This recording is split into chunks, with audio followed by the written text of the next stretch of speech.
بسم اللہ الرحمن الرحیم۔ السلام علیکم ورحمۃ اللہ وبرکاتہ۔ حاضر ہوں ایک نئی ویڈیو کے ساتھ۔ ویڈیو پسند آئے تو لائک اور شیئر ضرور کر دیجئے، کیونکہ اچھی بات پلانا بھی صدقہ جاریہ ہے۔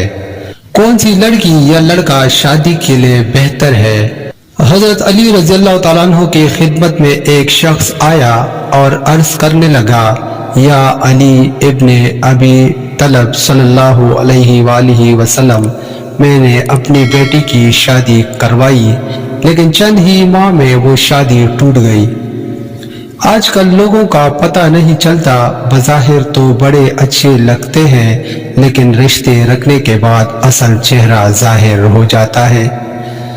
کیا کوئی ایسا عمل نہیں جس سے ہم شادی سے پہلے یہ دیکھ سکیں کہ یہ لڑکی یا لڑکا شادی کرنے کے قابل ہے یا نہیں؟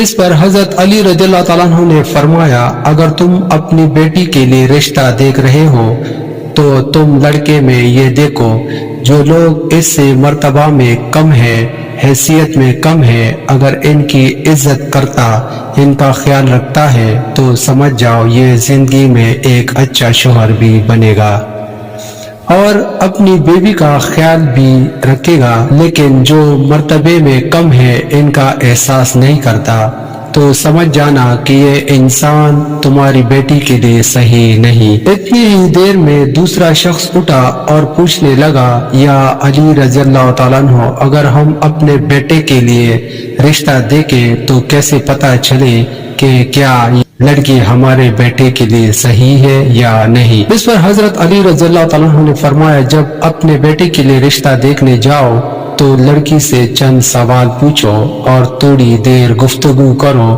اگر لڑکی صرف اپنی خوبیاں بتا رہی ہے اور ہر بات یہ اپنی تعریف کرتی رہے تو سمجھ جانا یہ لڑکی خود پسندی کے دلدل میں گرفتار ہے۔ لیکن اگر لڑکی اپنے گھر والوں کی بات کرے، اپنے والدین کی بات کرے، تو وہ لڑکی آنے والے وقت میں کسی بھی انسان کے لیے اچھی بیوی ثابت ہو سکتی ہے۔ اور اگر کوئی انسان ان دونوں اعمال کے بعد بھی گھبرانے لگے اور فیصلہ نہ کر سکے تو وہ گھر آ کے 27 مرتبہ سورۃ الکوثر پڑھے اور سو جائے۔